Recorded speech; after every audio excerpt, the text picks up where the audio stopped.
আমরা প্রশ্ন করেছি যে জুলাই গণ অভ্যুত্থানের ঘোষণাপত্রের আসলে এই 5.5 মাস পরে কোনো প্রয়োজন ছিল কিনা এবং যাতে এই ঘোষণাপত্রকে কেন্দ্র করে ফ্যাসিবাদ বিরোধী যে ঐক্য সৃষ্টি হয়েছে সেখানে কোনো ফাটল সৃষ্টি না হয় সেদিকেও আমাদের লক্ষ্য রাখতে হবে। জুলাই গণ অভ্যুত্থান সম্পর্কিত ঘোষণাপত্র নিয়ে কিছু আলোচনা হয়েছে। সব রাজনৈতিক দলের নেতারা তাদের বিভিন্ন পরামর্শমূলক বক্তব্য প্রদান করেছেন।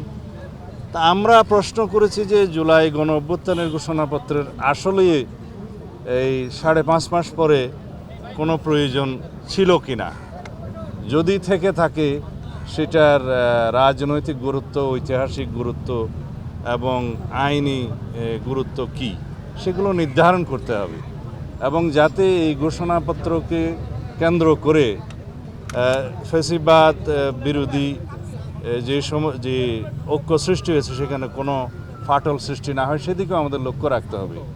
যদি কোনো রাজনৈতিক দলিল ঐতিহাসিক দলিলে পরিণত হয় সেই দলিলটাকে অবশ্যই আমরা সম্মান করি, কিন্তু সেটা প্রণয়ন করতে যেয়ে যাতে সব সংশ্লিষ্ট সকলকে অন্তর্ভুক্ত করা হয়, তাদের পরামর্শ নেওয়া হয়, আলোচনা করা হয়, সেই দিকটা আমরা পরামর্শ দিয়েছি এবং সেই বিষয়ে আমি মাননীয় প্রধান উপদেষ্টা এবং এই অন্তর্বর্তীকালীন সংশ্লিষ্ট সকল উপদেষ্টাকে অনুরোধ করেছি সেই বিষয়ে যেন আপনারা নজর রাখেন এবং সেই হিসাবে পদক্ষেপ নেন, যাতে জাতীয় ঐক্যের মধ্যে কোনো রকমের ফাটল সৃষ্টি না হয়, আমাদের মধ্যে যাতে কোনো রকমের বিভ্রান্ত সৃষ্টি না হয়, সেইগুলো আলাপ হয়েছে।